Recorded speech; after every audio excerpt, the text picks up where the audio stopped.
In today's lesson, we'll learn to tell the story of the crucifixion of Jesus. There's a song some churches sing on Good Friday that asks the question, "Were you there when they crucified my Lord?" It helps the congregation imagine that they were there, watching as Jesus was crucified, mocked and spit upon, there when he died in their place that day. A good storyteller can help people feel like they are at the scene as the story unfolds before them. Telling a story that well requires skill and practice. Powerful storytelling doesn't have to be loud or dramatic. Sometimes a story needs a quiet approach that will allow the weight and tension of the story to sink into our souls and change us. The crucifixion story is like that. It moves along at a slow pace, like a threatening drumbeat in a movie where something terrible is about to happen. A quiet tone of voice allows the tension to build, step by step, until Jesus finally shouts at his Father, and you shout too, Eloi! Eloi, lama sabachthani. In this course, we've encouraged you to use your whole body to express the story and make eye contact with your listeners. But the crucifixion story is so dramatic that using less eye contact and less body movement will actually make it more powerful. If your church has a large cross, you might turn to the cross and look at it while you are telling the story. People will follow your gaze and feel like witnesses to the event. The Common English Bible says the soldiers were drawing lots to divide Jesus' clothes, but the New Revised Standard Version and others say casting lots. In your culture, how do people decide this kind of division? Do they draw straws or throw dice? Either one is fine. Choose and gesture what's best for your listeners.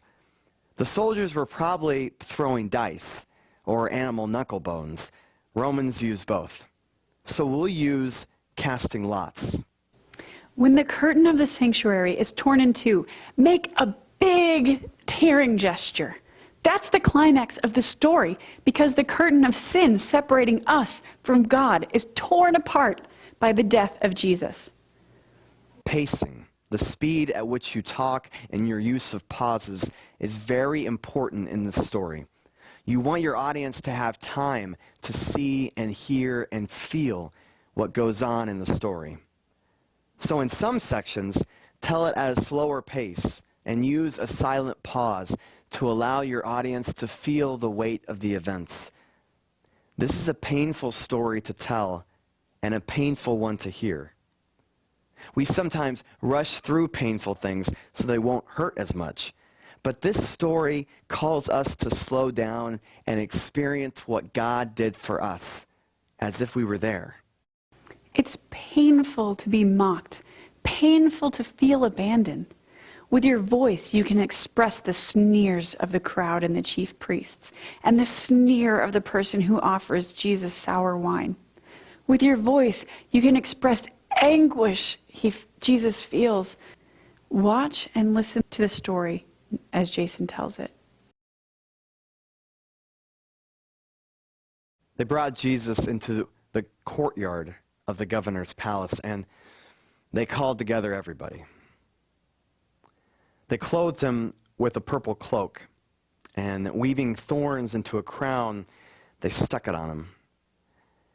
And they began saluting him. "Hail! King of the Jews!" They struck his head with the reed staff, and they spit on him.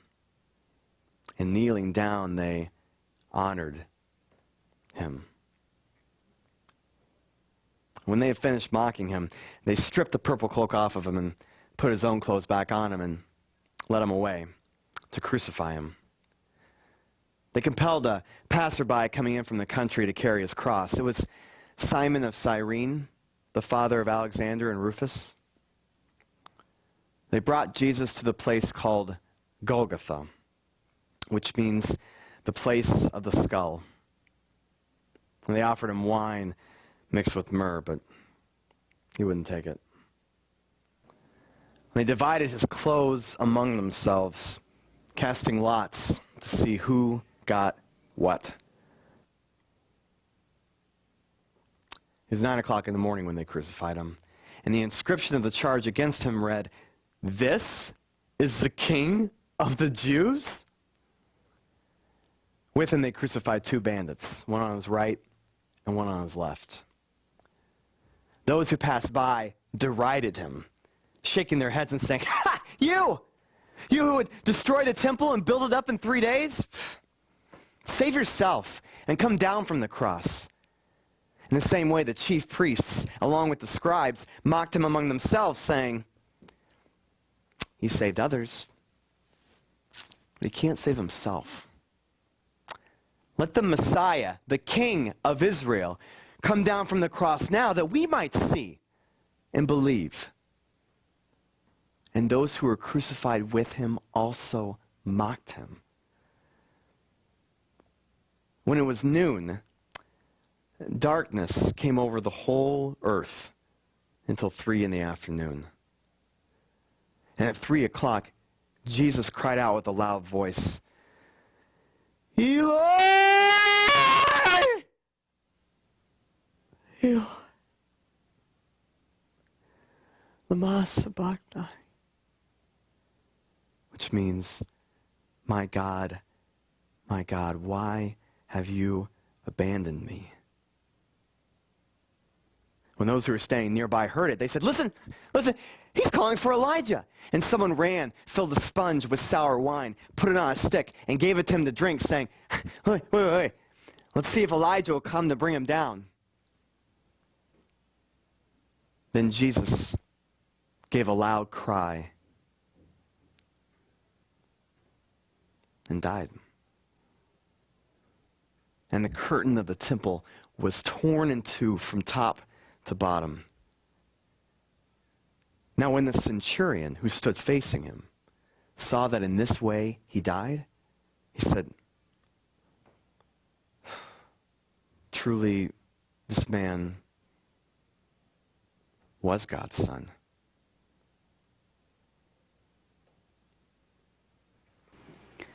How did you feel as Jason told this story? Did you feel like you were there? What kinds of things did you notice in the story as you heard it that you might have overlooked when you read this story? What stood out to you? After this video is over, talk with your learning partner about these things. You can also post your comments on the website. Did you notice that 3 times people sneer at Jesus? The bystanders say, "Save yourself and come down from the cross." The religious authorities say, "Let the Messiah, the King of Israel, come down from the cross now that we might see and believe." And then one person says, "Let's see if Elijah will come and take him down." In the Bible, anytime something happens 3 times, it means continually. So people were sneering at Jesus the whole time he was hanging on the cross. But there's something else here too. These 3 statements are called irony in English. Irony is a form of sarcasm. It means a statement that really means the exact opposite of what it says. The people don't really want or expect Jesus to come down or to be rescued by Elijah. And the authorities definitely would not believe in Jesus even if he did do an escape trick and come down from the cross. Some cultures don't use irony or sarcasm. If that's your heart language, you'll have to figure out how to express these words to get the idea across without adding words to the story. You might express these statements to be said with a sneer, or with rolling eyes, or whatever gesture, facial expression, or tone of voice that means not in your culture. This story is longer than any we've learned so far. More than a dozen things happen. You might want to draw a storyboard to help you remember the story images. Use everything you've learned to create the story with your voice, face, and body. Decide how to position your body in relation to your audience and the cross and the other people mentioned in the story. Try slowing down in some parts. Where does it feel right for you to pause? Practice with your learning partner. Tell it to your family or another friend.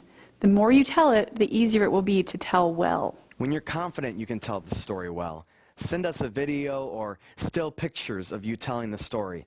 And think about who else you could tell this story to. Who needs to hear this story?